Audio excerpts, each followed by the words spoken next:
I actually really enjoy drinking tea.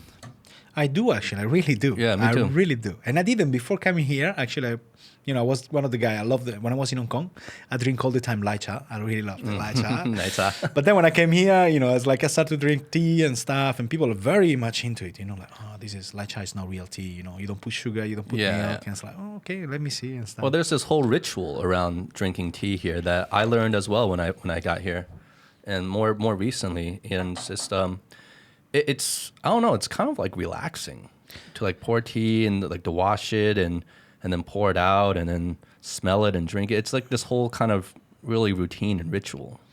It is really a routine in a way, like you have to put the tea, you have to wash the tea, then you have to put it down, then, slowly, like anytime I go to talk with those kind of ancient Kung Fu masters and stuff, they all do the same thing, like you sit down, take the tea, they talk to you, and it's very relaxing, as you say, like I had like few teachers actually that, like you go there and then you just talk for maybe 1 hour about Kung Fu principle and then you start the training and stuff. So Kleber, you're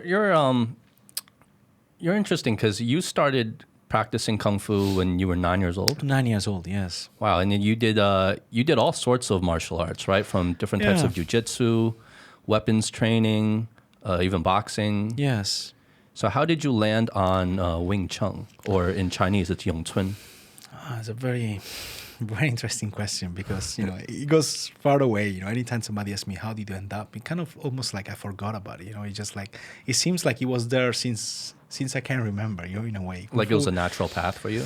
I wouldn't say like, because when I was a kid in Italy, the Kung Fu movies was, in summertime, especially in summertime, there were all these Kung Fu movies around. There's like Bruce Lee, Jackie Chan, Jet Li, all these kind of movies like the Shaw Brothers. It was like kind of a huge thing in Italy. I don't know. I don't even know why, actually. Oh, a huge thing everywhere. Yeah, okay. Yeah, I guess in America probably was, but in Europe, not much, actually. Oh, really? But I think it's because also like, for example, like Japanese manga is a big thing in Italy, but not in Europe. Because I think on the Second World War, because there was this alliance between Italy, Germany, and Japan. Oh. I have no idea why. Honestly, what we do you grew know? up with Japanese culture. We just grow up with it in a way. And So there's a lot of Asian culture, especially Japanese manga, in growing up in Italy? huge. Really huge? Really huge. But just not anywhere else in Europe? No. Wow. I mean, they're very small, in a way. I know all the Japanese kind of manga from my age. And when I talk with other people, oh, yeah, this is like from, the Northern Star of Hokuto. And the people are like, wow, what is that? It's like, really? You don't know these things? It's like, they have no idea. And it was really big, the Asian influence in Italy for some reason. Okay.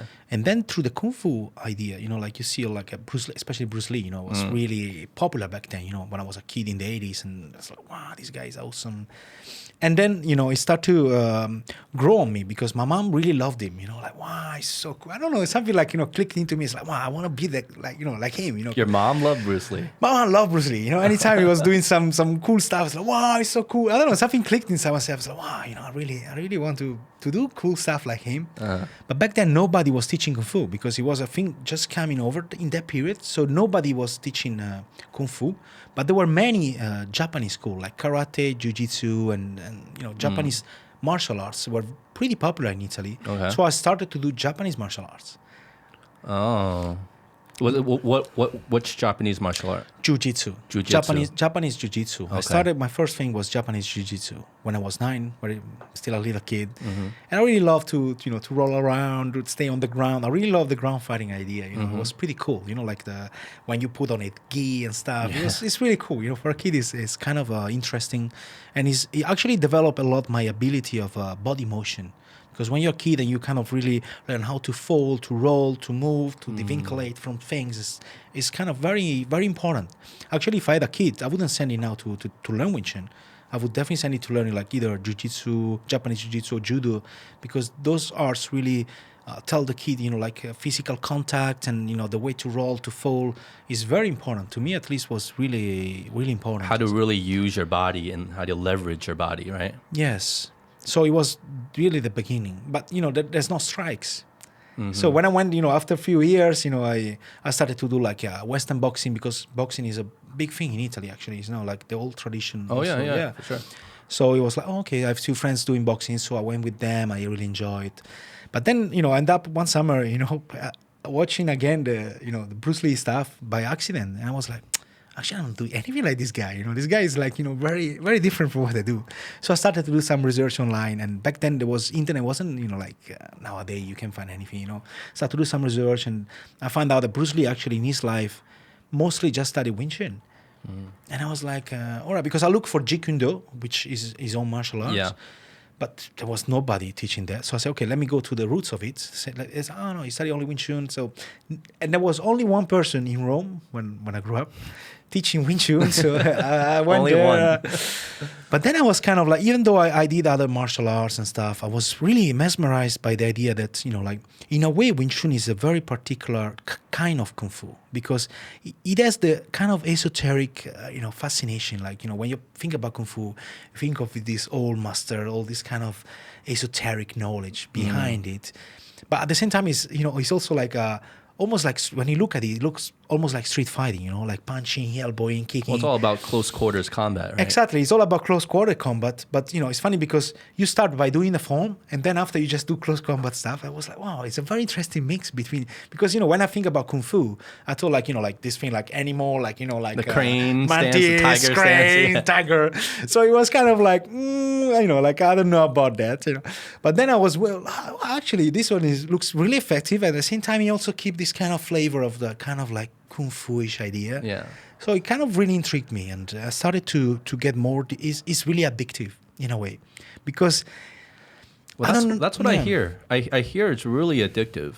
It is. And to your point before, Bruce Lee definitely really legitimized It did. Yong Chun Actually, I or did. Wing Chun in terms of for the Western world, right? To the Western audience. He was really using it. But going back to it's really addictive. You know who practices Wing Chun a lot? For the last 15 years, Robert Downing Jr. Yes, Yeah, absolutely. the actor who plays Iron Man. Yes. He is so into Wing Chun for the past 15 years. He does it daily to the Yes. point where even on his movie sets, I say his Sifu will come and he trains Yes. while he's shooting. Yes. He does it every day, and it's been a huge part of his life. He's almost just as passionate about Wing Chun as he is about acting. Absolutely. This is what yes. he says. Actually, he went to the Oprah Winfrey show, and he said that actually Wing Chun did he? saved his life. Yeah, he went to her, and he also went to Ellen.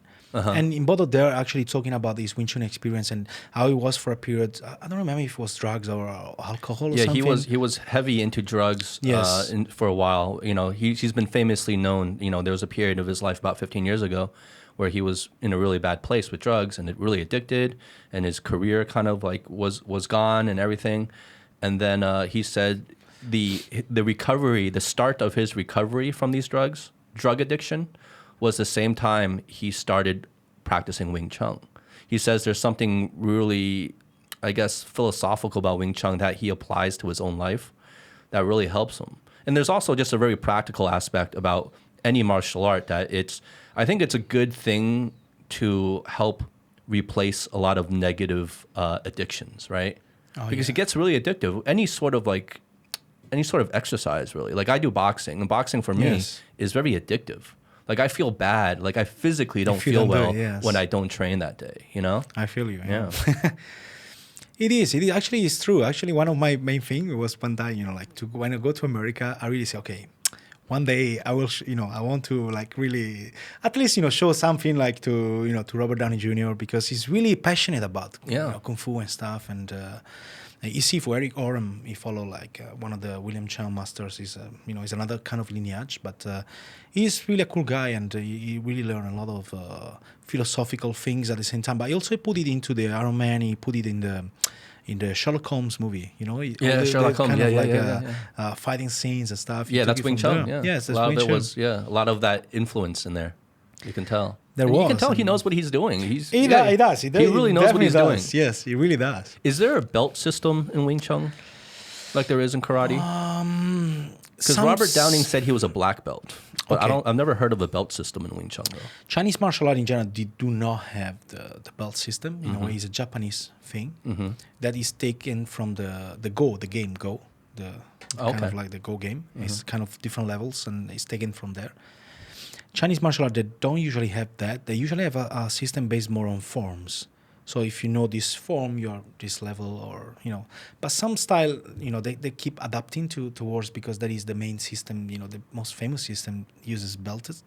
So people start to also put in Kung Fu belts. So also in Wushu now lately, they start to use belt system. So it's a bit confusing because people don't know like what is Kung Fu, what is Wushu, what is like. It's a bit intriguing. Like how people say, oh, Tai Chi and Kung Fu is the same thing. So people have a very vague idea about Kung Fu in general. Yeah. It's very kind of fluffy.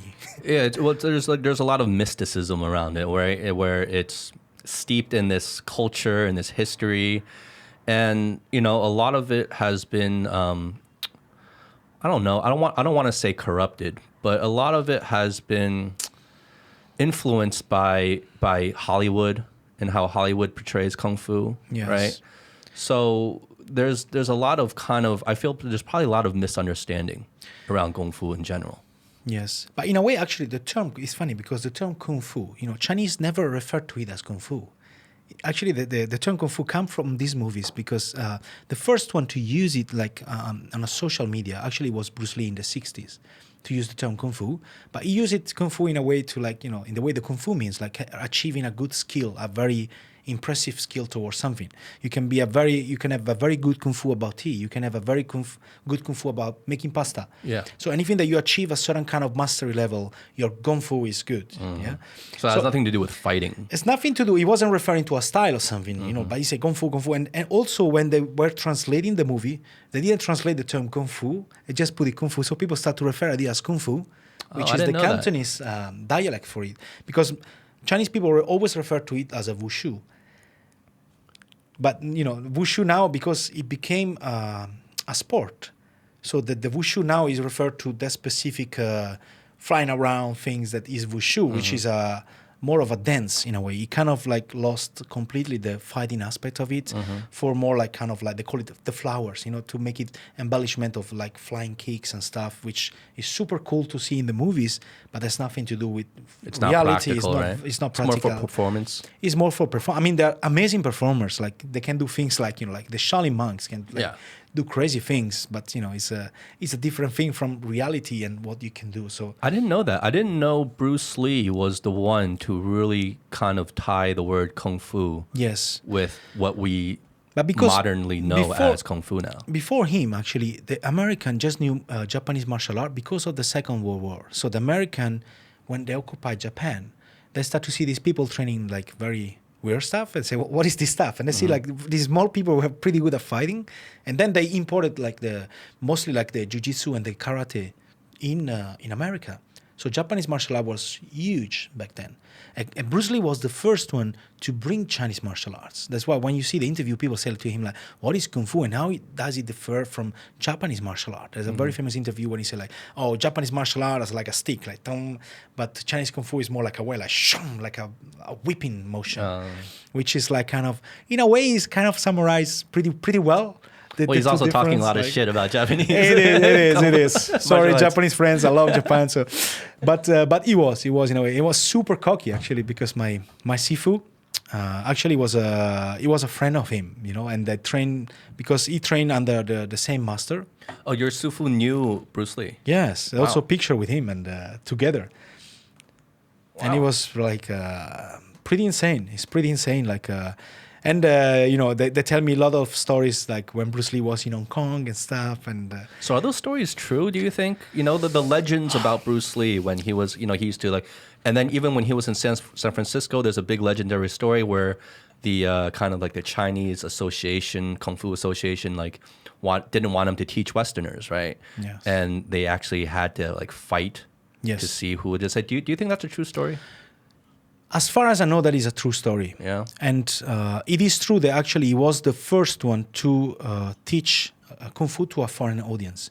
Because back then, like Kung Fu, to understand Kung Fu, you really need to understand Chinese culture. Because it is related to religion. In the history, it was related to dance, to theater. It was related to so many things that have nothing to do with fighting. Yeah. It was like fighting mixed with all this kind of stuff. Yeah. And to understand it properly, like in the past, all those kind of sifus claiming to have like special powers, they really create a social status just because of that, because they knew certain kind of kung fu style or certain kind of techniques. It was almost like a religion, right? It was absolutely. It was like almost like a sect. Yeah. That's why like so many masters died during the Boxing Rebellion, because they did believe that they could actually stop bullets with their body, and so many of them died because of this.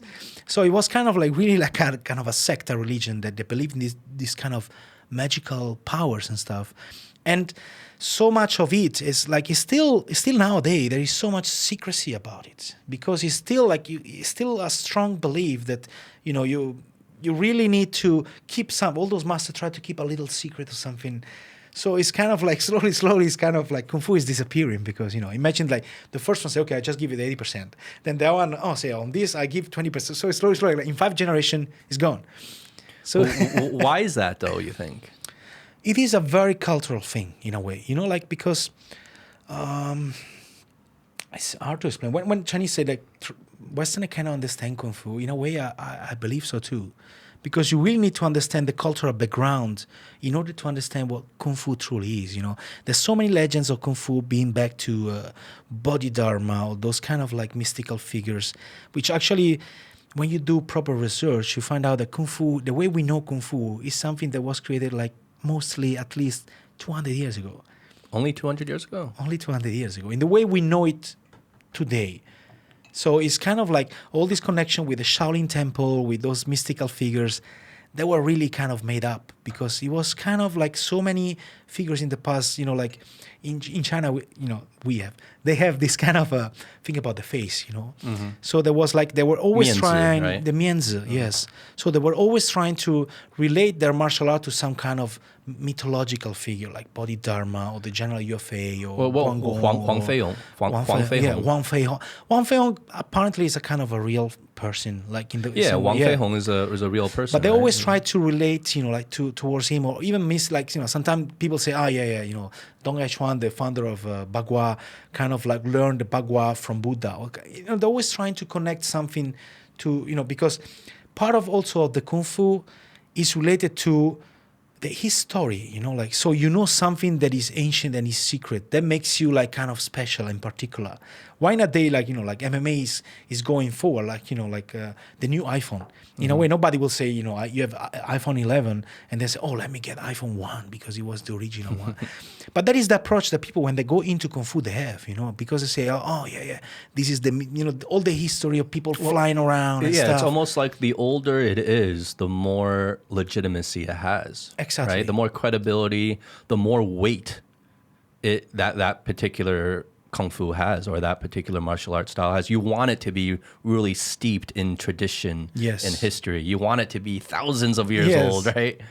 But you're saying like most modern day Kung Fu as we know it is really only goes back about 200 years. And a lot of the and it's been embellished a lot in terms of connecting it with like mythical characters in the past, or even real historical characters in the past. Yes. But it's really just to embellish the story, just to kind of make it more than it is. Yes. Well, in a way, it's very human, like in a way, like if It's like attaching a story to the whole thing. Yes, because for them it is true that, as you say, the more historical, the more ancient is this style, the more kind of credibility it has somehow. And if you think about it, like how does that even make sense in a way? Because you say like, yes, because back then, like the story they say like, oh, back then they were really using it for fighting, yeah? And I say, yeah, but they were not using Kung Fu. They were using weapons. Yeah. They were using like swords or like halberds or Yeah. whatever, yeah? They were using swords and they were wearing armors. Yeah. So for sure they were not punching or kicking. No. They were mostly using like wrestling, some technique. That's why, for example, when you see ancient manuals, like for example, like in Italy we have, or Spain or Germany, we have ancient manuals of sword fighting and stuff from the 1300s. And you see that mostly like they were referred like, like to sword fighting, but also hand to hand, but wrestling or stuff to put down the person and then smash it. And so there is nothing really related to like boxing in a way, because boxing come also like the oldest reference we have to it is like from Alexander the Great or Greece, where they become a kind of Olympic sport. But it was a sport where people like they were not having a war, they were having fun, like Greco-Roman wrestling. Like Greco-Roman wrestling or boxing, really boxing, like the way we know now, Western boxing in a way, kind of from pancration or kind of they were just having it for fun. Actually, people where they were in a peacetime or It's things a sport. like a sport, like people. The Roman had the gladiator fighting in the Colosseum or something for fight, the bet money, and the people were boxing and stuff. And it's a tradition that in Europe is pretty clear because we kept records and stuff. And that is the same in China. People were not using, hands-to-hand combat to fight in a war. And it's something that is pretty modern. Actually, like Kung Fu style, the way we know it, just come after the Ming Dynasty, where also the history of like the Shaolin Temple and stuff. Which, if you think about, like, why should monks know how to fight? Yeah. It doesn't make sense. Yeah. Yeah, that never made sense to me. That either. never made sense. Actually, all those Buddhist and Taoist temple hired mercenaries to protect, because the temple were always like a source of treasures. People go there. So basically, they hired like troops of mercenary to protect the temple. So it wasn't the monks that had to That protect was it. not the monks. They were the mercenary that belonged to. I've always wondered, like, why do monks need to be so fucking tough? Yeah, Like, they're so tough. yeah. Like, why?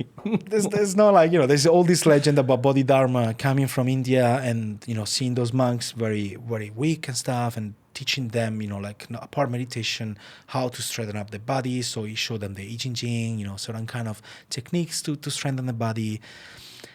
But there's a very little truth to it in a way. So what do you think is the role of Kung Fu today? Like in modern society, what do you think is the role? Especially with the popularity of mixed martial arts, the UFC is very popular now. Like, where do you see, like, what place does Kung Fu have now? It's a very interesting question because right now Kung Fu actually does not have a very, like people see Kung Fu as something that is not very practical in a way because they see like all these kind of old master that got their ass kicked by, Shushadong. What do you think of those? What do you think of those online videos where you see like Kung Fu master, Wing Chun master versus boxer, or or versus MMA fighter? There's all these videos. I mean, you've seen it. A lot of people have seen these videos online. Yes. And like a lot of times, it's like an older Kung Fu master guy or whoever, or who claims to be a master, and then they just get their ass kicked on these videos. Like, Yes. What's your take on these videos? I'm pretty glad that actually happened. In Yeah. a way, it's a kind of a wake-up call for Chinese martial arts because, as I say, most of them, they believe in this kind of like mystical kind of powers and things, and they just stuck into a single style. In a way, they say, oh yeah, Tai Chi is better than Bagua Shingi is better. So they're still stuck into different kind of things, the styles. That actually is a thing. If you look at the way that the master in the past were training, actually they were all sharing that there was not such a thing like styles. Style is a very modern creation. Really? Yes, it was a very modern creation. Like, before nobody referred to, I'm doing Tai Chi. You learn a Kung Fu from a family or a group of people, and then you go around because no martial arts, not even mixed martial art, has all the answers, So people keep going. Even mixed martial art is what they do. I need to learn ground fighting. Then I go to train BJJ. I go to Sambo. Yeah. I go to train with different masters and get idea. And then I bring something and they create their own style. So the style that McGregor fight is very different from Anderson Silva or whatever, even the weight category. So it's a very different. There's no difference in Kung Fu. So there is no thing as, the Bagua style is the best style. The Wing Chun style is the best thing. Actually, Wing Chun is it is kind of a dictionary. It was kind of a MMA or Kung Fu back then. It was kind of like taking, if you see Wing Chun, it just doesn't even move around. So it's just kind of very short motion and stuff, which is not very common in Kung Fu. So somebody say, hey, all this kind of flowery stuff, just take it away. And they start to really take off things and just say, okay, this is a punch, just put the punch. This is a defense, just put it there. So they started to do this process. So it does not make sense to talk about, I learn a style of Kung Fu, which is just a very modern approach to it. And it's a very good thing that this guy is going around beating up all those so-called masters, which I'm not saying like they're fake masters or whatever. I'm just saying that, it doesn't matter who you are. If you can have the best style in the world, but if you don't have a proper method to develop it, does not really matter. You can train with with Mike Tyson boxing. But if Mike Tyson doesn't know how to pass it to you, if you just say go there and just start to do fancy stuff, and it will not work. Doesn't matter who's your teacher. Sometimes all these people say, yeah, but my sifu is unbeatable. Which in a way you think like if you go, for example, in boxing, and there is your teacher teach you something, and then after like years and years you're there, you cannot touch the guy. Nothing you do against him works. What do you think about it? Yeah. It's like, this guy he's not teaching me. He's not right. He doesn't really know what he's talking about, maybe. He doesn't really know what he's talking about, because either he's not showing me anything because he wants to always keep the distance, which many masters do actually. And they just show them the basic things. And they, they always try to keep them like on a kind of like shifu. Also the word shifu is very interesting because it's also like a father-son relationship. So you need to give them respect, even if the respect is not earned in a way. So they're never really tested. They're never really much. tested. So in a way, just like, and all the tests they do is always like, oh, okay, you push me here, you do this. They're like, they're demonstrations where you already know what the person's going to do. Yes. That's another thing I wanted to ask you about with all the martial arts that you've practiced and even Wing Chun. Is there because in boxing, right, or even MMA, but I know boxing more, like, you spar. Yes. Right? So you go live and you spar with people. And that's the only real way kind of test and Absolutely. reinforce and try the things you're learning during training. You can train all day, but if you don't spar, you're never going to get better. You're never going to really know what works and what doesn't, or how good you actually are. So that's more of a practical kind of thing. But from what I've seen, I don't really see any sparring equivalent when it comes to a lot of the martial arts or the kung fu, right? Yes. Is there one though? Do they do sparring? Is there some sort of actual fight that they have? They go live really to test out what all the things that they're training and practicing? Funnily enough, most Westerner learning those styles, they bring sparring into it. So, for example, like if you put like Wing Chun versus something, or Wing Chun good fighters, you will see that most of them are foreigners, which is funny because in a way, as I say, kind of like because of the face, like, that means like they don't want to lose the face, or this idea that the master is untouchable.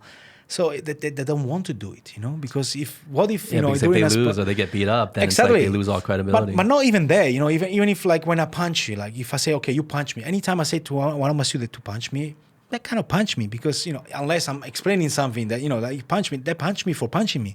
Otherwise, how would you even know if the technique is effective or not? Yeah. But there is a certain kind of subdistance, like when they punch, the way they punch, or they don't put effort into it, which is kind of like, it's very weird because it's not about the style itself. It's about the way that they train it. Because all of the styles, like we have 2 hands and 2 legs, in a way, Wing Chun does not differ much from Western boxing or from Muay Thai, or they're pretty much what can you create that is not already there? Yeah, maybe when you do boxing, you do a lot of this, which is a technique we also do in Wing Chun, or you protect like this.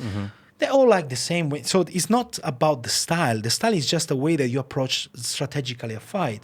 But then if you never fight, how do you know if that is... You just believe because your Sifu and the Sifus told you, and maybe it's true. Maybe 300 years ago it works, but nowadays people know so many different things. Yeah. And it's funny. For example, there is Ramsey. I don't know if you know Ramsey. He's also he's in here. Yeah. And he's in one of his podcasts and stuff. He talked about that he met this Tai Chi guy, and that was kind of like wrestling, kind of on the spot, like they're doing to show. And he said this guy was amazing. Just he couldn't move it and stuff. He was very impressed, but then he said, okay, let's do something like more sparreal. This guy had no idea how to take a punch. He had no idea. So they, in a way, they over-focus and over-specialize on certain kind of techniques. Let's say Tai Chi, for example, over-specialize on Tuishu. So if you go into that specific skill set, you will never be able to beat them up on that specific skill. Yeah. But that is related to fight. Maybe it might happen during a fight, I don't know, 1 out of 50 times, I don't know. Well, it's just not practical. It's not practical, that you need to be able to take this skill. It's like I said to you, like, I always say to them, like, sometimes we have the form or certain kind of drills, and people ask me, like, how does that refer to fighting? And I always say to them, like, okay, how do you refer kettlebell to fighting? You know, it's like, in a way, some Chinese martial art, what they do is like they train with a kettlebell. And then what they do is like, okay, now they try to relate this motion. The way you do it like this, then you punch like this. They try to explain the motion in a fighting way because some of them have no real fighting experience in a way. So they use, but because when you do a push-up, then you have to use the body in this way because you do it in a push-up. But, you know, for example, like most of the things that MMA fighter train during this 8 hours training a day, sparring is just a very little bit of the part, you know, maybe like they do like half an hour sparring, but all the rest is a body preparation. It's all kind of drills and things that actually enhance their like kind of reflex, speed, you know, like how does the relating like jumping rope to fighting? It can be related if you put that skill into the fighting. It's not, but you cannot create a style just based, okay, you jump the rope, I'm the best rope jumper, that's mean I'm the best fighter. Can you see the connection? Yeah. It's just like, so in a way, kind of like, and because of this, I think Kung Fu is dying in a way. You think it's dying? I think it is. Yeah, I think it is. And yes. I think MMA, in particular UFC, has a lot to do with that, right? It does. And going back to what you were saying, you're right. It's not about the particular styles, but it's really about like, I think the dynamic in terms of a lot of the Chinese Kung Fu, the dynamic, like you were saying, where there's like a hierarchy system and there's a respect for your elder and there's a respect for your Sifu, right? And the Sifu, and there's this whole lineage, right? That you have to believe. You have to just take for face value and just believe it. I think part of that I understand and I appreciate that. I respect that.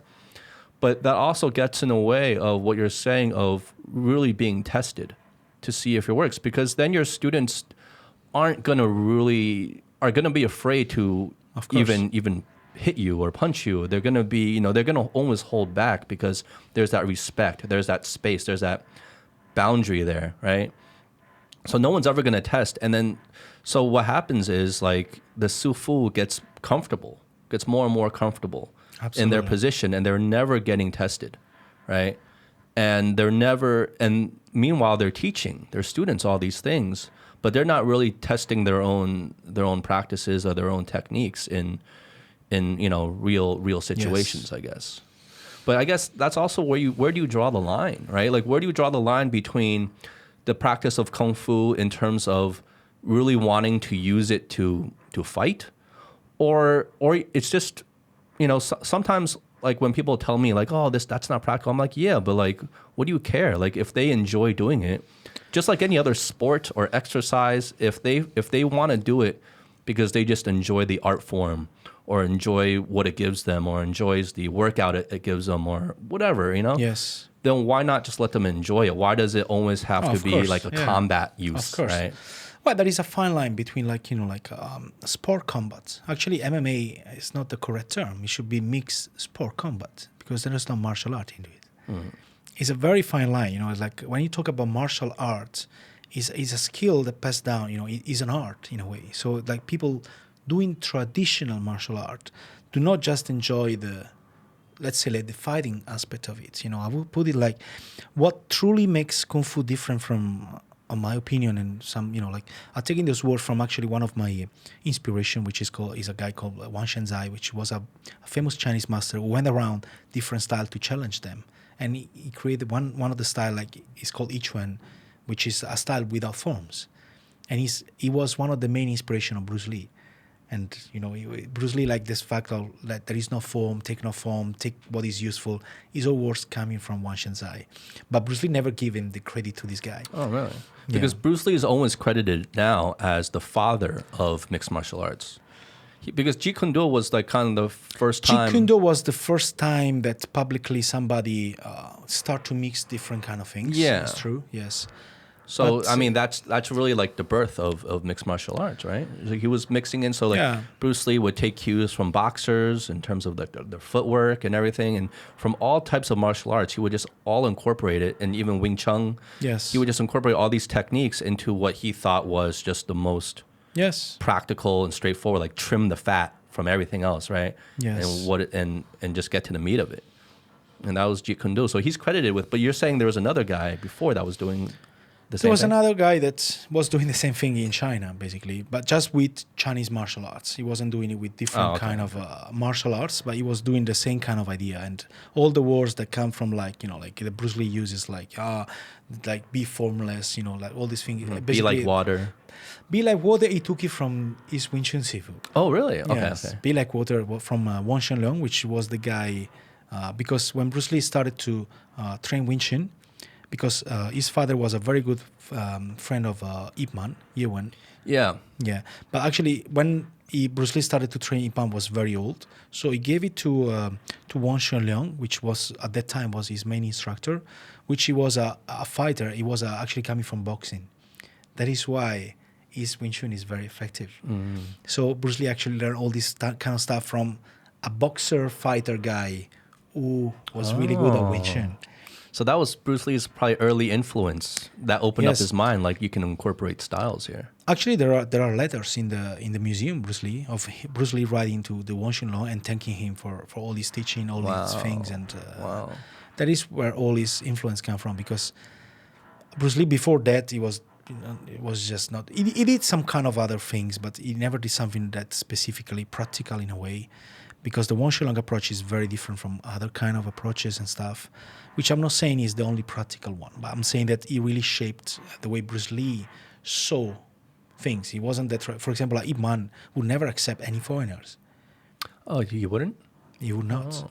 So Bruce Lee, when he went to America and he started, that is really Bruce Lee spread out Kung Fu. Without Bruce Lee, nobody would know about Kung Fu. Yeah. Well, the Western world would. The Western world would not know about it because the Chinese were very secretive. So when he moved, to America, and then the community, they start to say like, hey, he really wanted to teach to everybody, but the community say you cannot do it. So the fight that happened is true. It's real. That moment where he was allowed to teach and he had to fight this guy actually is a true thing.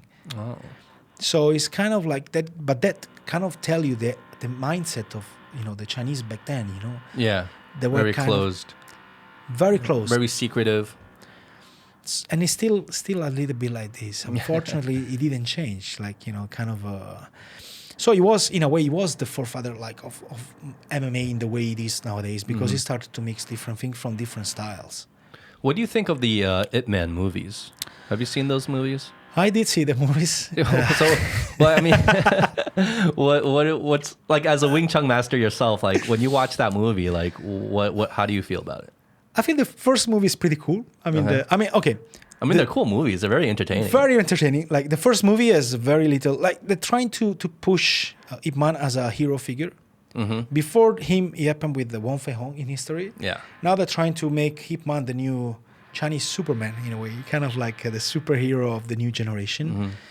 So they kind of like put him like fighting against the Japanese, then fighting against the foreigner, then the last fighting against the Marines. Next it will be Ip Man versus Superman. I don't know, but the idea actually is very different from reality. Ip Man actually was working for the Japanese.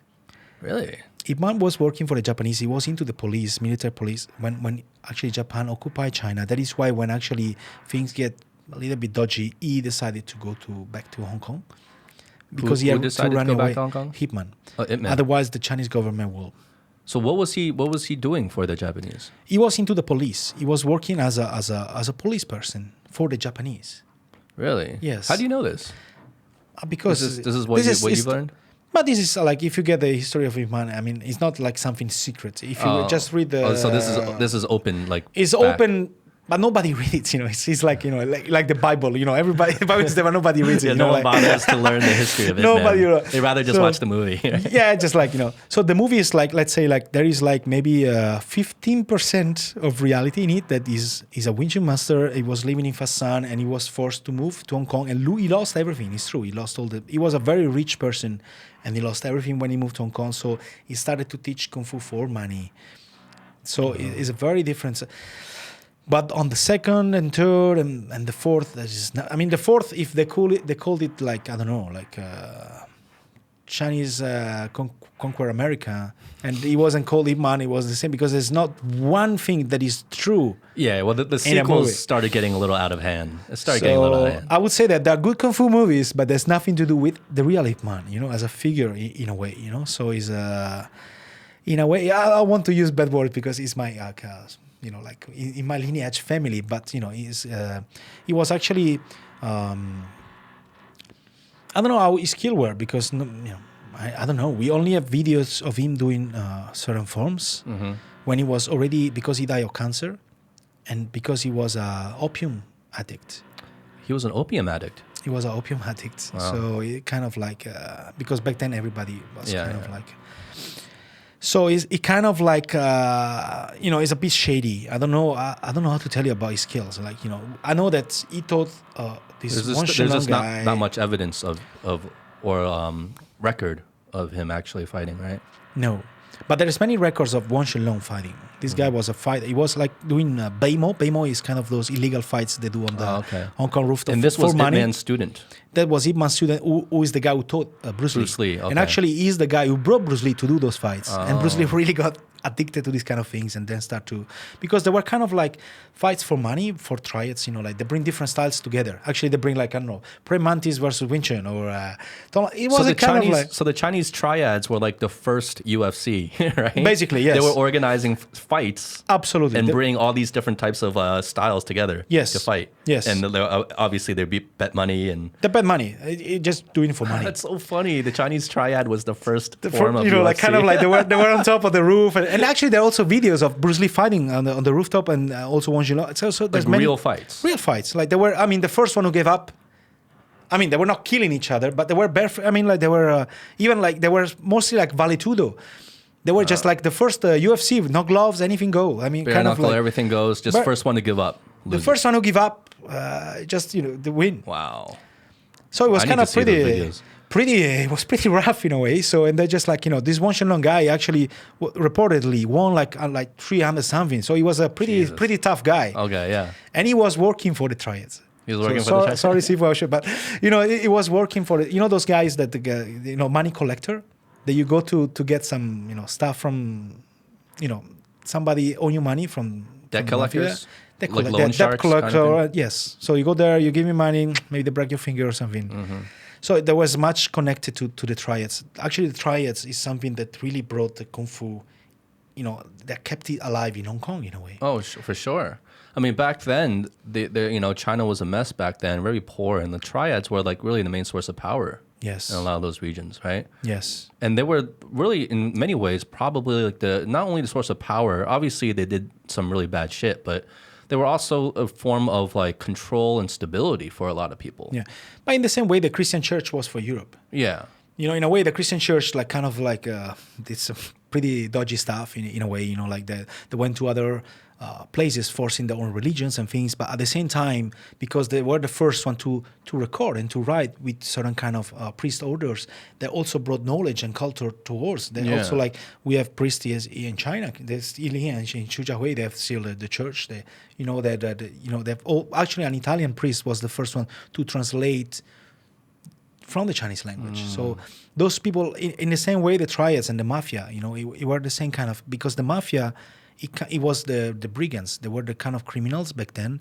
They just form a bond, like a family bond between not blood-related people to get stronger. That is something like that relates us to go back to humanity since the beginning. Yeah. Well, they organized. Organized, exactly. Yeah. They organized. They give a hierarchy to certain kind of things, to give order, to create a certain kind of society based on certain kind of things, and it's still pretty much the same thing. Yeah. It's just kind of like this is the way human create societies in a way. That's crazy.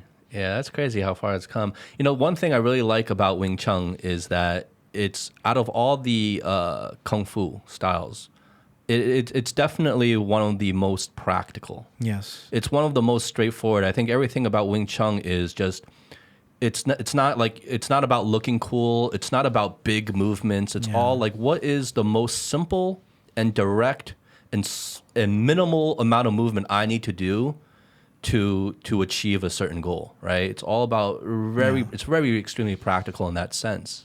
Yes, but the thing is that they should not commit the mistake to stuck to tradition. So for example, they have certain forms, which is kind of the dictionary of the system. But if those movements, they've been shown to be more effectively done in a certain way. So if I've been drinking like the cup like all the time like this and I can do it. But then somebody come and say, hey, why don't you do it like this and do it like this? Then you should adapt to what it comes. That is the right mentality. Because in a way they stuck with this thing with tradition. But what is tradition? If you think about it, if I say to you like, what is a traditional Chinese dish? And you must say, I don't know, Sichuan whatever cuisine. And I say to you, really? Okay. So what does make traditional cuisine? Like being a traditional chef, maybe changing an ingredients and making the plate better. Is that still considered traditional, cuisine? Or a Chinese chef making a bad dish and a foreigner chef making a very good Chinese dish, does that make that more traditional? Or even though like Sichuan has those spicy, the spicy don't come from China. They didn't have it. They brought it from Southern America here. So, and like, so they just transform it in like Italian cuisine. Italian cuisine use tomatoes everywhere, but tomato come from America. So before Christopher Columbus, they didn't use any tomato. So what is traditional Chinese cuisine? What is tradition, itself? Because tradition is useful. Tradition actually is a funny word because tradition from Latin, traducere, means like it comes from the same root of betrayal. Betrayal? Yes, betrayal, and because it has to do with passing something. Tradition come from transducere, like to pass on something. But the words come also because also betray was to pass on some. The word betray comes from the Latin, that where somebody kind of betray and give the city to the enemy. Oh. So it was to pass on secretly something. Pass that is on what knowledge, is betray. Yeah. But there is the same root to pass on. And then it became popular because like it was the way that in the church they passed the ancient manuscript from one priest to another, because back in time nobody was allowed actually to have a copy of the Bible because they could not read it. It's very, very intriguing, very interesting. So the word tradition, in a way, what does it mean? Why you want to stuck with tradition? If somebody prove it to you that, how many Chinese masters have to get their ass kicked before they understand, oh, maybe we should introduce some ground fighting into it. Yeah, tradition can be handcuffs sometimes, right? Yes. And it's just all about, I think it all has to go back to like ego, right? It does. Like shedding your ego and understanding like what works and what doesn't, and being open enough to like know that like you need to learn or adapt. And I think it's human nature to fight that feeling of like you need to, like, you don't know it all, right? And that what you've been learning all these years might not be good enough. I mean, that's a big pill to swallow, and that's a big hit on your ego in a lot of times, right? It is. I think part of what you do at your school as well is to teach kids, right, Wing Chun. And I think that's really valuable because I think it definitely helps people mature and develop not only discipline but values. And I go back to this because my experience is more with boxing. Like before I started sparring, right, I would train boxing, and then after you train for a certain amount of time, you start feeling pretty confident and pretty good about yourself. You think like, oh man, I can. Pretty good. Yeah, you're walking around, you're sizing people up in public. You're like, I can take him. I can take him. Right? The bigger the better. Yeah. So you start getting a little cocky, right? But the moment you start to actually spar with people that are better than you and more experienced than you, which there are always going to be, of course, then you understand. Oh, then you get exposed, right? And you get so humbled that ego just goes away in a heartbeat. There is no more ego now because you're getting exposed, you're getting punched, you're getting your ass kicked in the ring. And I think there's a really valuable lesson to that in terms of being able to humble yourself and shed that ego. And what that does is it actually makes you a nicer person in general, I feel. I feel it makes you just a more understanding person. It makes you definitely less of a bully because now you have that experience of being humbled and being beat up yourself. And knowing that no matter what you thought, how good you thought your skills were, there was always room for improvement. There's always going to be someone better. So I feel like that's a really valuable lesson that, not only kids, but I think a lot of adults would benefit from. Yes. right? Yeah, in a way, I think like we were talking before about the difference between the martial art and the sport combats. It's like a sport combat is a dual fight where two people agreed on standing in front of each other, following a certain kind of rules, and there's a certain timing to it, certain things you can do and you cannot do. When the the opponent go down, you stop, the referee come. So there is all a set of things that you do in a sport combat.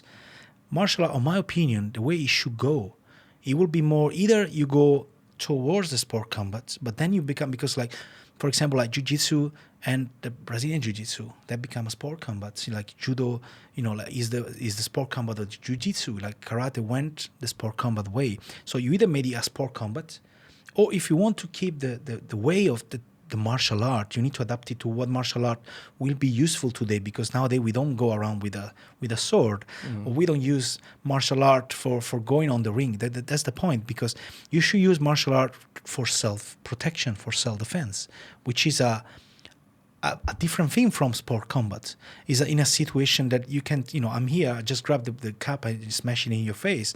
Or you have to see different kind of dodgy things or strategy that you have to adapt into a street combat situation. It's more in real world situations, right?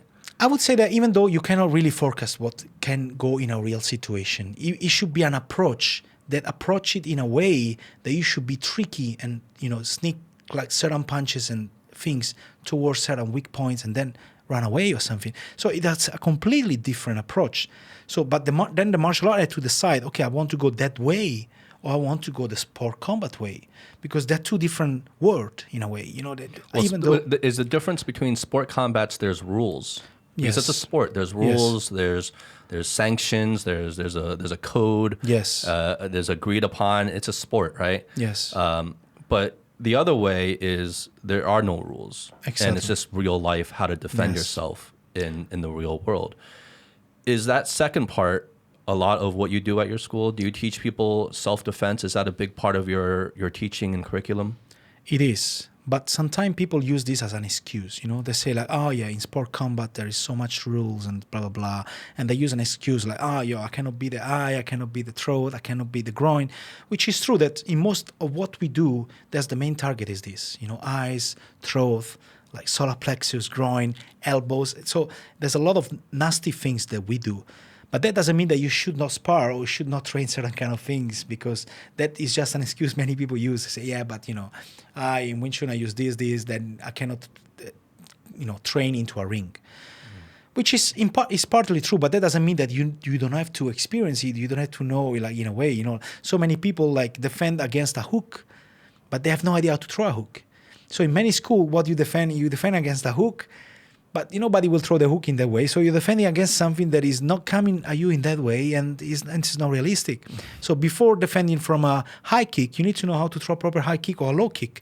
And many people do not know. So that's why sometimes, like in the main level, actually I teach them boxing in a way. I show them, okay, a boxer will punch in a certain way because that will come at you in a certain way. They will not come at you with a kung fu punch or something.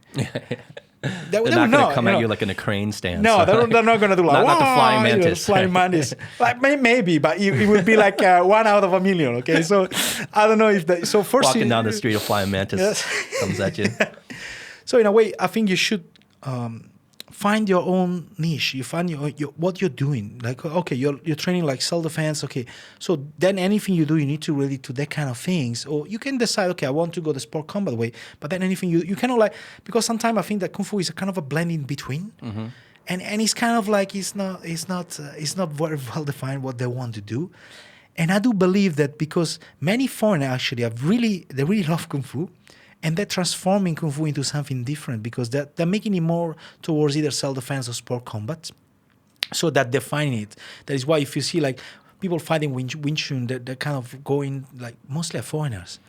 So and that's what I think Chinese they need to understand. Either they change the way they approach it, or Kung Fu will die.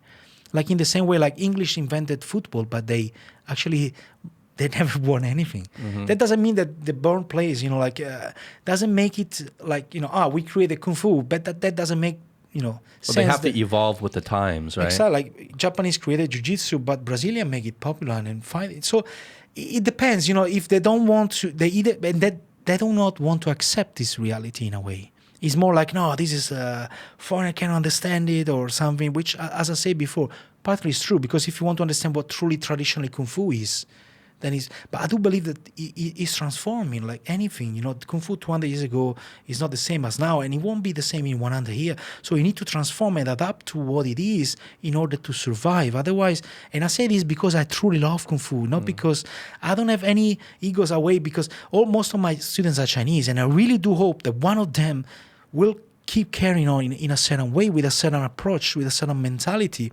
Because in a way, if you put a picture of a Chinese master and put my picture there, people like will go to learn from them. And a funny thing is that all the Wing Chun school actually in Shanghai, most of them are my ex-students. Oh. They train with me, but then they opened their own school. They just left, and they opened their school there, and they teach traditional Wing Chun because they just basically are Chinese. So people say, oh yeah, this guy is a Chinese person, so I go to train with him because he's Chinese. You know, he should know better than the foreigner. You know. But is that? Did you have a lot of problems with that earlier on? Being a foreign person, having a foreign face, and trying to teach Wing Chun here in China, of all places? The first year was terrible. The first year, actually, so many came to challenge the school. So people came to challenge you. People came to challenge me. Who came? Like, how did they come to challenge you? They were very tricky, because the funny thing is this, you know, like it's true, because you know, in a boxing gym, yeah, if there's another boxing guy coming to the gym and they say, okay, I want to challenge your master because I believe he's bullshit or whatever, yeah, and I say, okay, so they put the gloves on and they fight or something. Yeah? No, they don't do it in this way. So they come over, you know, and they say like, I would like to train. To have a lesson. I say, okay, nice. But then you say to them like, have you ever trained Kung Fu? I say, no, never. So then you start to show them something, and I immediately see, you know, you can see somebody train something or not. I can spot it immediately.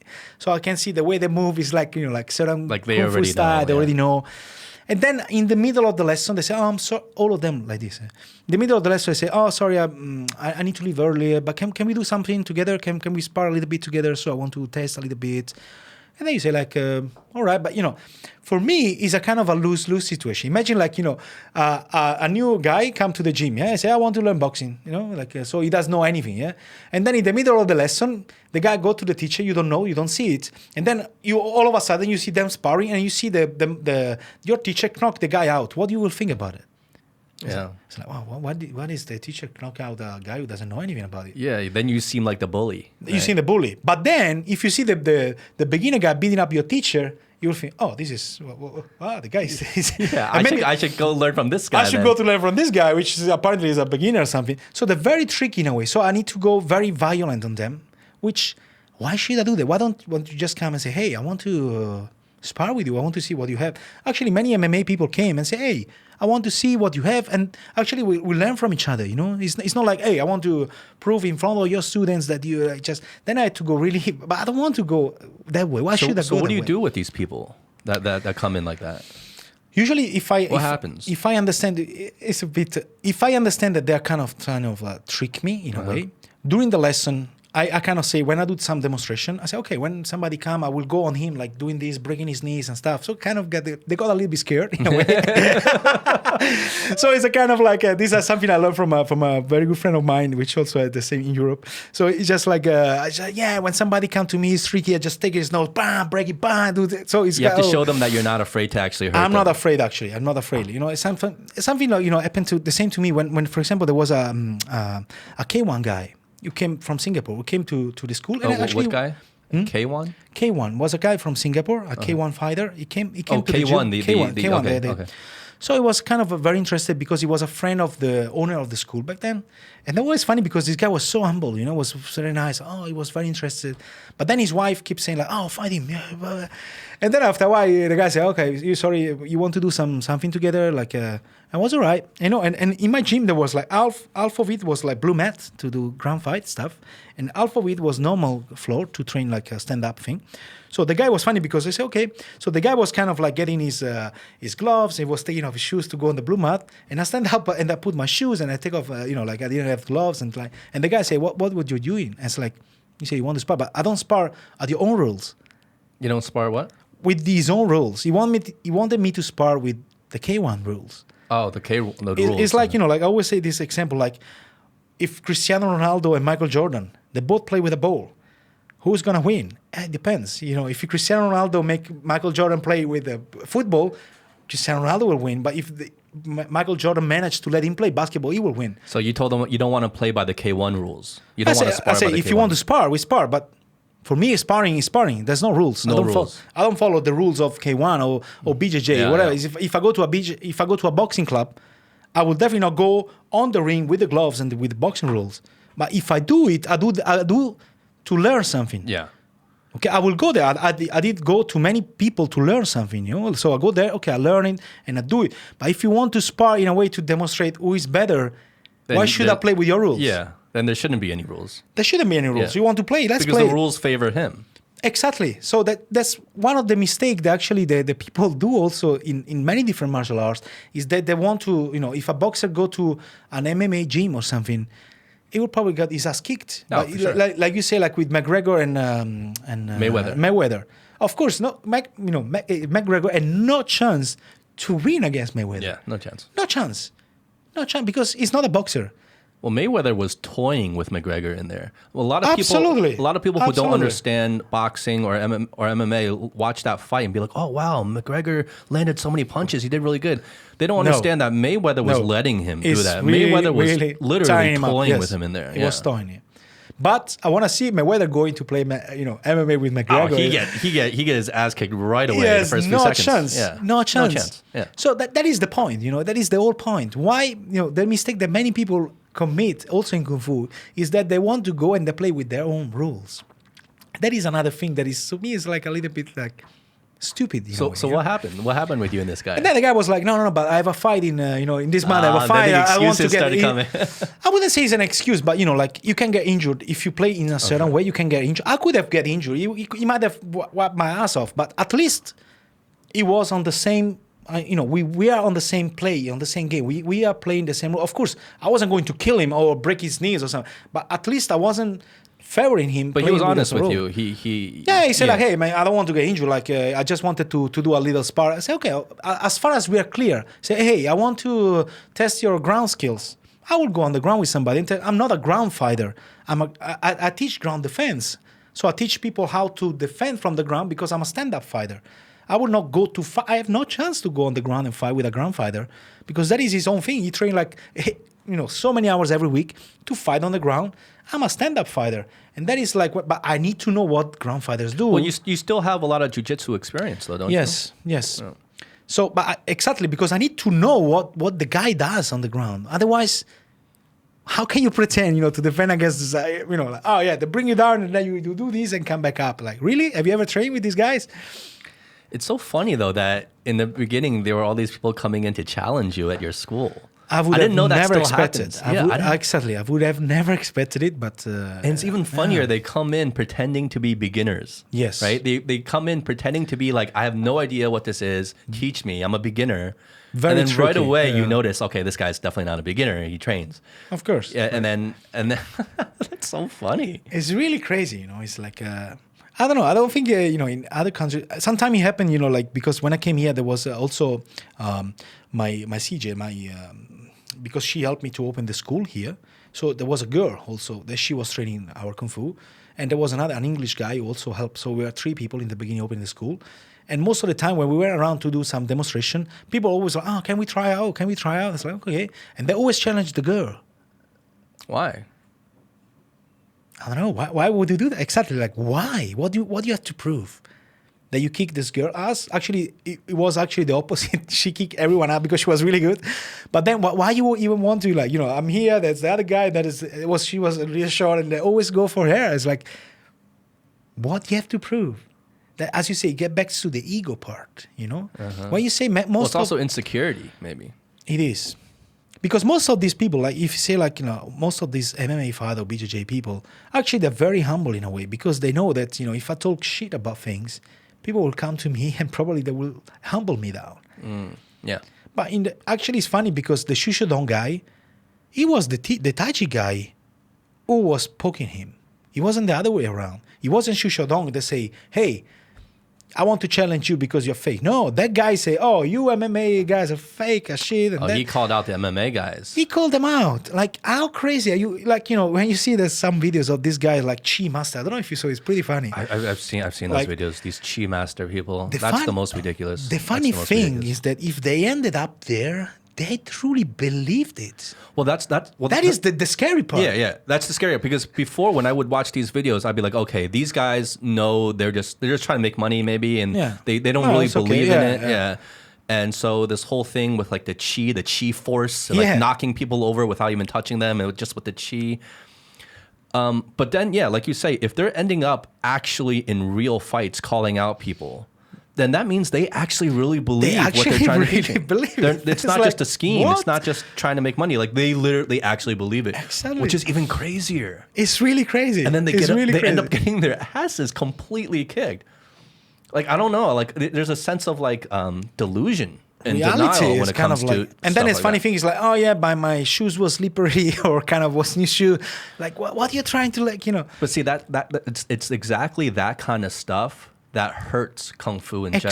Exactly. That hurts. That's my point. That hurts the real, legitimate forms of martial arts like Wing Chun and stuff like that. Because from a lot of people who don't know, to them, Kung Fu is just Kung Fu. There is no Wing Chun. There is no this. There is no that. It's all the same. So when they see a quote unquote Chi master, right, getting their ass kicked, and the video is labeled Kung Fu master or whatever, right, they just think, oh, that's Kung Fu. And then when you say you're Wing Chun and that's Kung Fu, like, oh, so you're the same thing? So all of a sudden, it does a really huge disservice for a lot of legitimate practices. That kind of shit. Yeah. Unfortunately, it does. Yes, unfortunately, it's like, but it's like, I don't want to say like Wing Chun is, like the best Kung Fu style or what's. I met many people who actually can really fight with their own styles, different, but they're very few.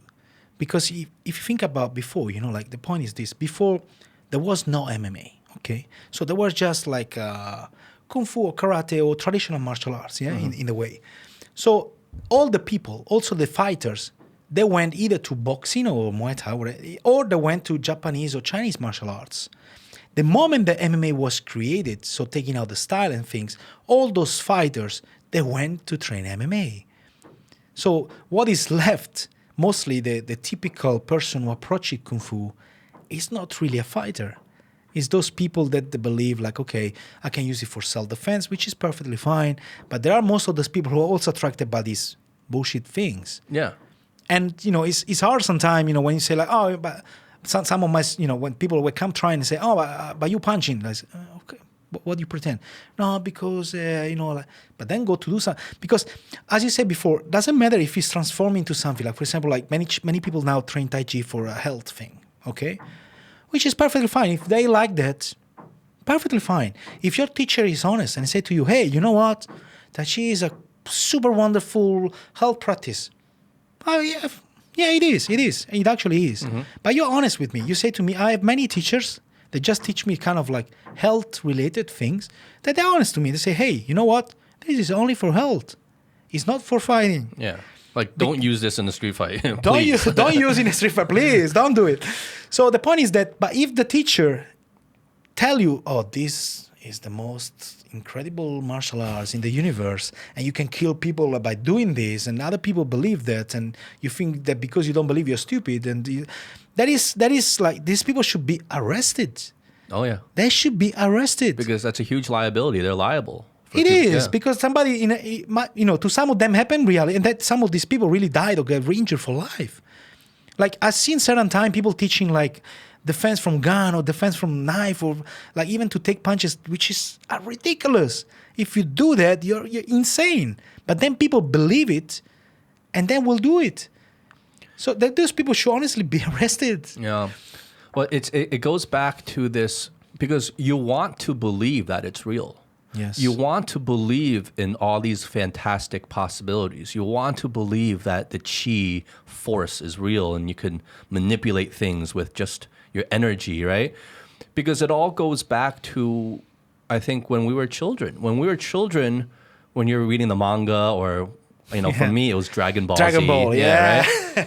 Right? Or even watching Bruce Lee, Kung Fu had a certain magical element to it. It had a certain effect on your imagination as a kid, and it opened up all these possibilities. And it was really just like this awesome thing where it was like it just became so magical, and you became so much more imaginative about what the possibilities could be, right? Yes. There was this feeling to it. And a lot of people, you know, growing up, even now as adults, like you don't want to really let that go, right? You don't Yes. want the realities of the world to seep in and kind of corrupt that magic that Kung Fu used to have as a kid. So I think a lot of people still hold on to that. So they end up believing a lot of these crazy things. It's true. But the funny thing is that, you know, like real Kung Fu does have very interesting methods. You know, they do use the body in a different way. But that doesn't mean that you don't use the body like the muscle. Like, you know, like they always use this term like feng song, like relaxation, which is a different kind of force compared to. And if you are really good at that, you can use it. But then you need to go that way. You cannot be like in the middle way. You know, it's like, okay, you want to go for that way, you can go the way. You need to pick your direction. You need to know what your purpose is for Yes. learning this. Is it for self-defense, or are you learning it for sports combat? You really need to be clear about what you want to get out of this, Yes. and then just do it, right? Because it is does make Kung Fu very special, you know, in a way, is that it does like, you know, it has three main things, you know, like when you train Kung Fu, when you train it, you need to become better. Your health have to become better. So you have to be also an health practice. Like, for example, like if you train Kyokushin karate or MMA, yeah, or BJJ, they're amazing martial arts, but they don't really improve your health status. They don't make you more flexible, more subtle. They don't. They don't, though? It makes you stronger. You have to be flexible for BJJ, Yeah, right? but they got injured a lot. So by practicing, you got injured. I don't know about you, but I got many injuries there. And all the people I know that they do it at a certain level, they got injured. But it's still a great exercise, though, right? It is a wonderful exercise. What I'm saying is that the practice of it doesn't make you healthier. Oh, healthier from a holistic standpoint. From right? a holistic standpoint. So all the Kung Fu, like if you want to categorize the Kung Fu, like it's something that when you train it, it should make you healthier. It should not make you like, you know, like if you do Kyokushin, you get very tough. It's a wonderful practice, make you much stronger, but it does not help you to be healthier. You understand what I mean? Yeah. So that is one of the aspects, because if you don't have, from the Chinese perspective, if you don't have health, you cannot fight. You can be Mike Tyson, but if you are sick and you can't move, you cannot fight for shit. So that's the first thing you also should develop by training. Then the second aspect should be like the self-protection, so the fighting aspect of it. And the third one should be that at the same time, you should improve your mindset. It should make you a different person. Yeah. So all these things related to the mind, to the respect, that is a beautiful thing, especially that is being kept in Japanese martial arts, Chinese not much. That should be all together. So when you practice Kung Fu, you should develop all these three holistically. That is what makes Kung Fu different from other martial arts. Boxing is an amazing sport and sport combat. It's very effective, but it does not, in most cases, I'm not saying that generally, but most people that train boxing, they don't go into the philosophy of the Tao, for example. Yeah. I would say, but that doesn't mean make boxing less. It's just a different practice. But if you want to train real Kung Fu, in my opinion, those three things should go together. It is a body-mind experience. But that doesn't mean that, you know, but many people, what they do, they focus on one of those aspects. So, for example, foreigners learning Kung Fu, they focus on the fighting aspects. Some other people focus on what? On the health aspect. That's why Tai Chi nowadays become a dance. Yeah. It has become a dance. Let's be honest, you know, no. Well, it's the old people early in the morning in the parks, right? Yeah. They're doing the Tai Chi. But that is Tai Chi. I met some people who can really use Tai Chi, but it's like 0.00001% of it. That doesn't mean that Tai Chi was not effective, but that is what is becoming. And that is what it's become already. It's a dance now. It is a dance now. Or like many practices that develop the mind. Fantastic. You know, I want to learn those things that develop certain mindset. But Kung Fu should develop all of this. By learning Kung Fu, you should become a different person. You should develop those three things at the same time. And that's what makes it different from other martial arts, in my opinion. That's for me, and for, of course, for many of the people I really look up in Kung Fu, that's what they said that Kung Fu was. Yeah. And it turned out in different things. That doesn't make it different. Yes, it will be different in the future, yes. But to me, that's what Kung Fu should to go at Well, least. I think that too. Is that a reason? Because this is something we haven't talked about yet. Because you're also a psychologist, right? Yes, You're I a am. doctor in psychology. Yes. So why? I guess. Good point. Good point. Because always, like as you say, like the mind always fascinates me. You know, like the way why we perceive reality the way we do. You know, as you say, like like those masters that perceive reality, like I can throw you away with a cheap ball or something. Why do they perceive it that way? So why do we filter reality in a sense? So that always fascinates me. Like our subjective experience of consciousness. Yes, because in a way, everybody has a subjective experience. If you ask the Tai Chi guy who lost in 10 seconds, he will tell you, he does really believe that he lost because of the shoes. That is the point. And what is reality? You know, in a way, like, history in a way is always been written by the winners, So we will never know if every person will tell you an account of what's going on, if we both today, we're experiencing the same thing. But your experience, what you will remember of today, it will be very different from what I will remember today. Yeah. And both of us actually are far away from the reality. Everything is a subjective reality in a way. Well, just like, for example, this is a stupid example, Yes. but just as an example, you remember, this was a while ago, but it went viral. There was a picture of a dress that was like some people thought it was like green, or other people thought, like people were debating what color it was, right?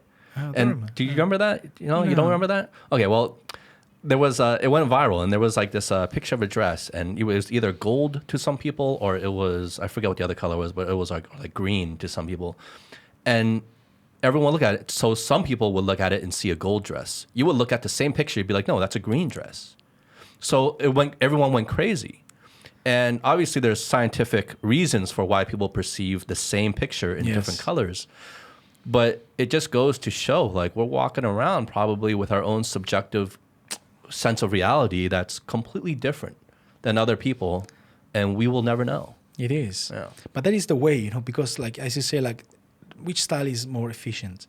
There is not an answer, because it's always the person that makes the difference.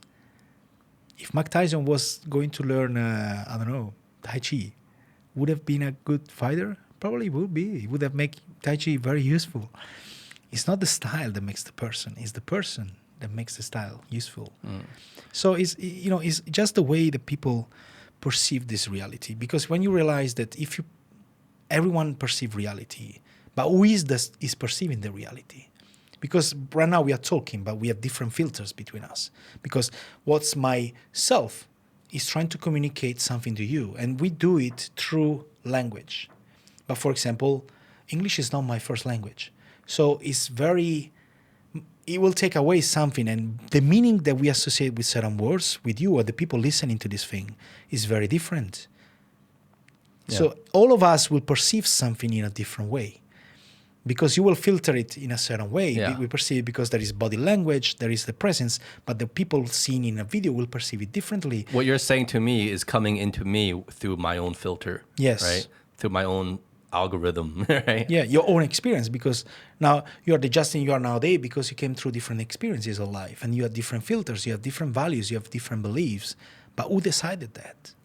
How? Because if you are becoming the one who are in control of this, then it's a funny thing. Then it start to be like it start to be very interesting. I say like, okay, what if I can be the one who is in control of this thing? I mean, like, I want to decide the things that I believe.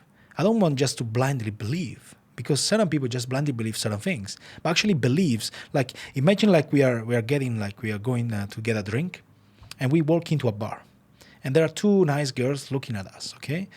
And maybe, like, if inside myself there are three different souls, three different egos, but it's the same person, yeah? So the ego one will think like, yeah, I'm so cool, this girl looking at me, I'm so cool, yeah. The other person just, person B, we just look at, whatever, maybe they're looking at someone else, or just, and then the guy C, the person C will say, oh my God, they're laughing at me. So actually in the same moment of reality that is perceived according to the way they filter, but who is the one deciding who is the filter? What is the filter? Mm-hmm. That is a good question, because, when we, because modern approaches, because, psychology, they call it psychology is not a science. We still have like huge lab, to get before it actually gets. But in the same way, also science, as we were talking before, like it has become the new religion, because if it's not scientific, it's not real. Yeah, it gets completely dismissed, right? Completely dismissed. It is the new religion because, look, if you look back at human history, it wasn't that long ago that scientists were being burned at the stake. Yes. Because they thought it was witchcraft. Yes. Right? They thought it was the devil's magic. And these were scientists. And that was religion and the church at that time, deciding these things. So, I mean, and today, obviously, people aren't being burned at the stake, but they are having similar experiences in that their careers are getting discredited, right? Or they're completely being dismissed, or they can't find job opportunities in their particular industry because they might believe in something that can't be scientifically observed as of yet. But the parameters of what is scientific and what can be observed through the scientific process is constantly being reevaluated, is constantly changing.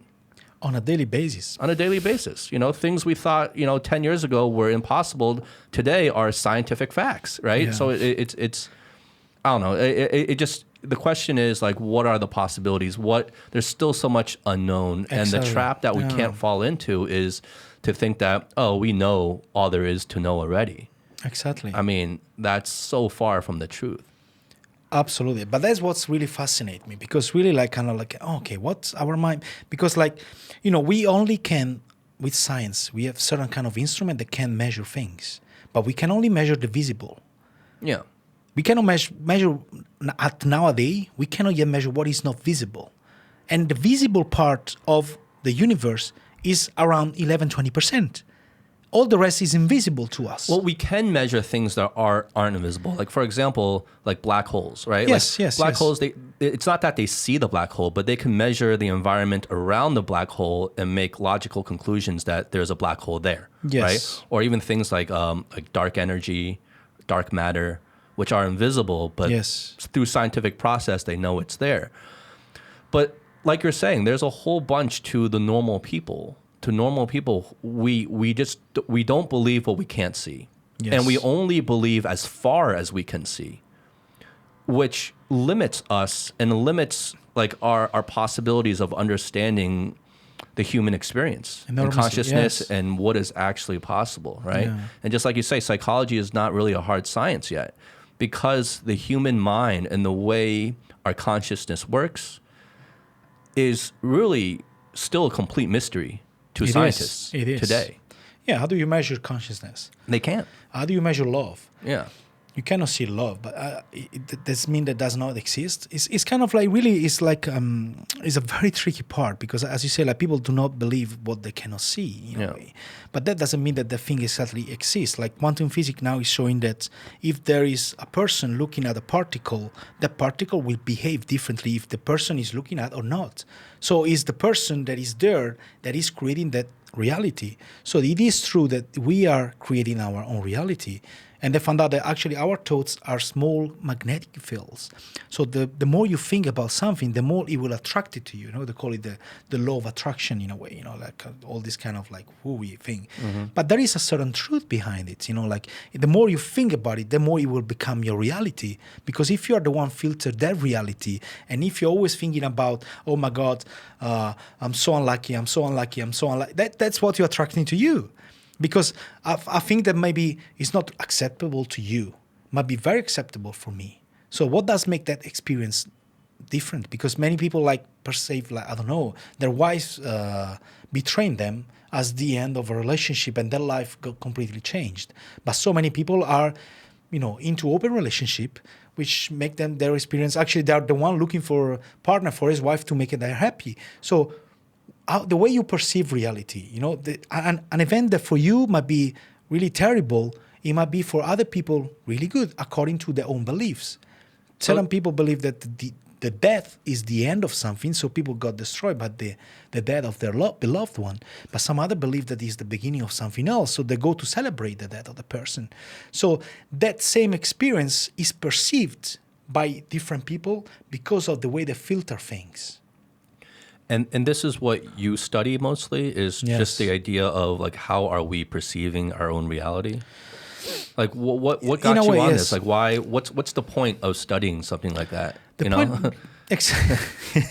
the point was like I was always curious, like in a way that I could not. I was, I'm Italian, so for me it was like wow, we're very passionate about things, and it kind of really bothers me because I could not control myself on certain things. Like for example, like towards the love I felt for people, or the hate, or certain kind of emotion that were really like kind of overwhelming to me.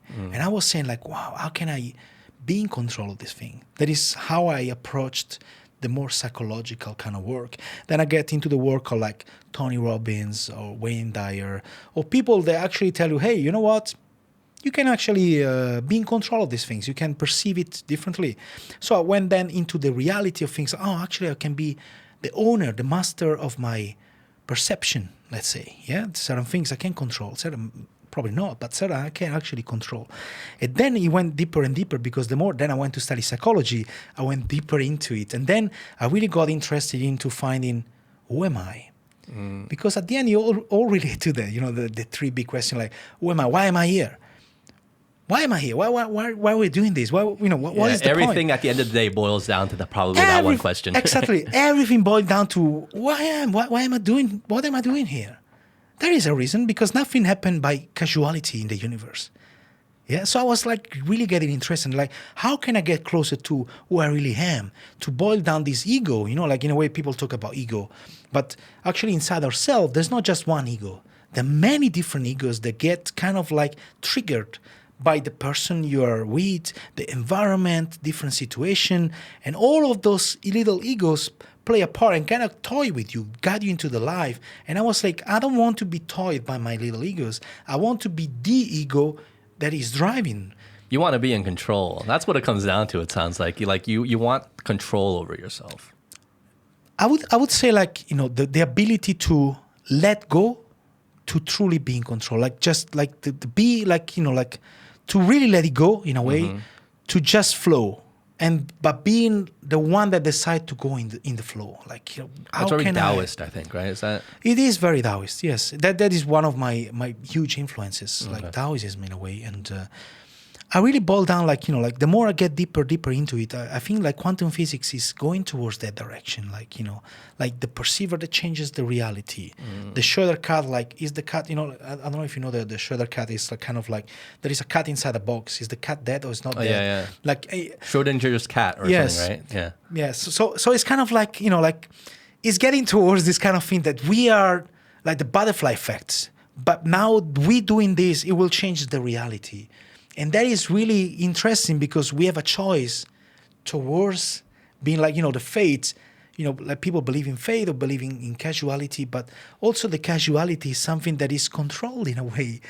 But so it's a very interesting thing, Well, I mean, it's of course it's extremely interesting, but it's like so far beyond like my comprehension. You know what I mean? Like, most people's comprehension. Of course. But do you believe like that? Do you believe like that science will one day kind of redefine what we view as reality? Right? Absolutely.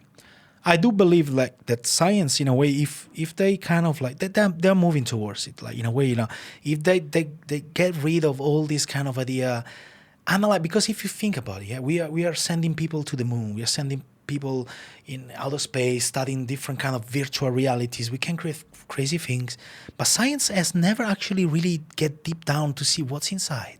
Yeah. Which is funny in a way, because like there was people in the past were trying to do, like really to understand what we are, but we are so much like you see in the film, it's going too much external. Anything is We're explorers, right? We're trying to explore the outside, which is fine, which is perfectly fine. I'm not saying they should not, but at the same time, they should also get towards exploring what's inside, because we have no idea whatsoever how our brain works in a way. We only know that we use, like, let's say 20% of our brain. Well, how can we use that? What is the maximum potentials of this thing? It's like, so it's a kind of like, it really intrigued me, like in a way, like how can we really go towards that path? Because science can do it. Maybe we don't have the instrument nowadays to measure it, but we will have it. So I do believe that science one day will go, and maybe science, in the future will be transformed into something else. Like in the past, it was chemistry or alchemy. It was the science, then it become whatever chemistry, then it Yeah. became science. Yeah. Maybe science in the future will be called something else, but doesn't matter. As far as this brings us closer to this answering those questions. Why Well, am I? like when you put it in context, like you think about it was pretty recently that we were calling science witchcraft. Yes.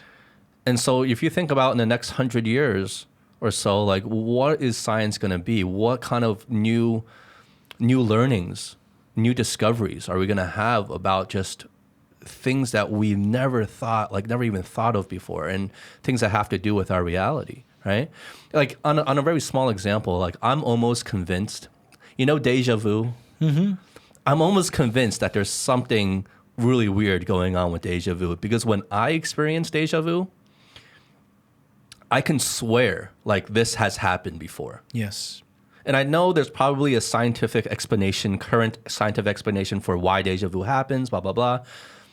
But I don't know, man. My personal experience with deja vu, it's like this exact thing has happened before, and I've seen it before.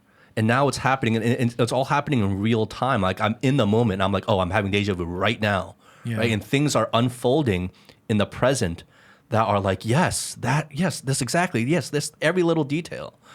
So I'm like, I think like there's probably something bigger going on with deja vu. I hear like, you know what I mean? exactly. That is the point. Everybody know that there is something bigger. There have to be something bigger. Yeah. The point is that like the way that science has been going is trying to kind of like downsize all these kind of things. But maybe in the future, when we have the instrument or the ability to analyze and make these things scientific, then we will laugh at science nowadays. Yeah. Oh, look at them! They didn't believe in, I don't know, Yeah. teleportation. I don't know, whatever it might be. Like kind of like, oh, mind. They didn't control. believe in the chi force. They didn't believe in the chi What if ball. science one day proves like that it really is a chi force, right? Look at those two guys in the podcast. But like because there is a truth behind, like every legend, there is a small truth in like what chi, like per se, chi. If you look at the way chi, there was a thing that it was trying to explain something happening. Maybe they didn't have the term to explain it. Like the same way that people describe sea creatures, like a Moby Dick or whatever. If you see the way that they were describing like 500 years ago or something, that they say, okay, this one we call it chi. Now we have better terms to use it, like it's related to the breathing, the way you move. So chi means like a changement. So if you go to the gym and you train your muscle and the muscle become bigger, your chi has changed. But that is how they find the classics, So that is a way, like, terms that can develop, like the way we use like betrayal is different from the way 300 years ago it was used like as a term. So because also the language is evolving. The way the Chinese is nowadays is not the way the Chinese was 500 years ago. Yeah. Anything is evolving, and as we get always back to the same thing, the tradition like is useful to survival, but at the same time you need to develop it into something else. And that is the same way we should approach our mind, because the psychology, as it was in the beginning, they were kind of electrifying people because they have mental problem or something. Yeah. But what is, one day we found out that all these people with mental problem, actually they were the one being able to see in reality. Because some people back then, so like we say, I don't know, like Einstein that had in a dream had this kind of like found out the relativity. If he was saying like, oh, you're crazy, you just have a dream about this, so you might have mental problem. Or certain people like Tesla, or people that they were studying certain things that you say, oh, this guy was literally crazy. Yeah. He was, if you read his biography, he's saying certain crazy things, this guy. But he was the one who was able to develop certain kind of technology, like Leonardo da Vinci, like all these people that were able. Or if we went back in time and started telling people about the internet and Wi-Fi, Yes. they would think What are you talking we about? would be in a mental institution, Yes. getting our brains fried. Yes. Right? So Like- what if, what if like sometimes when you sit in when I was working in an institute, like with people with mental problem, I was always asking myself like, am I actually the one able to judge them? Yeah, am I in a the way? sane one here? Because if I have two patients that in different times they see that there's this giraffe there, and I don't see it, am I the one being crazy, or maybe there is a giraffe there and I cannot see it? It's a kind of a very interesting question. Sometimes Yeah. that you start to ask yourself, and it's all related to the mind, the way we perceive reality. It's all about that. And to me, it's very intriguing. Like, I really want to find out, what can I do with this mind? What is the potentiality? Probably I will only able to reach a certain thing, but I want to kind of like, there is a certain tendency now to go towards certain kind of practices and find out scientifically what they can do. Like, science can be a very useful tool, like, towards discovering things if you use it in a certain way. So if many scientists have an open mind, many scientists actually, they do believe in God. They do believe that there is something higher. Yeah.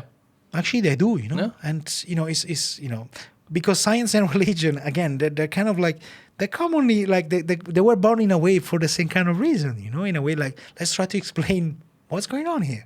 Yeah. They're born from the same thing, and you believe that, I don't know, you had this cup because a God put it here, or you believe that you can call it God, or you can call it whatever, but it's just a name. But the substance doesn't change, that we want The to... fact doesn't change that there is a cup here. That and there is a cup there's here. a reason for it. Yeah. Yeah. Well, look, Kleber, I think what you do is really fascinating. I think you're a really fascinating person. Thank you. I think at the end of the day, it sounds like you're just trying to kind of unlock the possibilities of your human potential. Yes. Whether it's through Kung Fu, which is more on maybe like the physical human Sure. potential, and then through your mental aspects of Kung Fu and your studies in psychology is like kind of like the human potential of the mind, understanding. It's all about just unlocking human potential, I think, It and is. finding tools to help you in that journey, right? I think at the end of the Absolutely, day, yeah. that's what we're all trying to learn. We're all trying to kind of learn, like, who are we? What can we do? What is our potential? What is the reality of things? I don't know. Maybe not everyone is asking those same questions, but I sure am.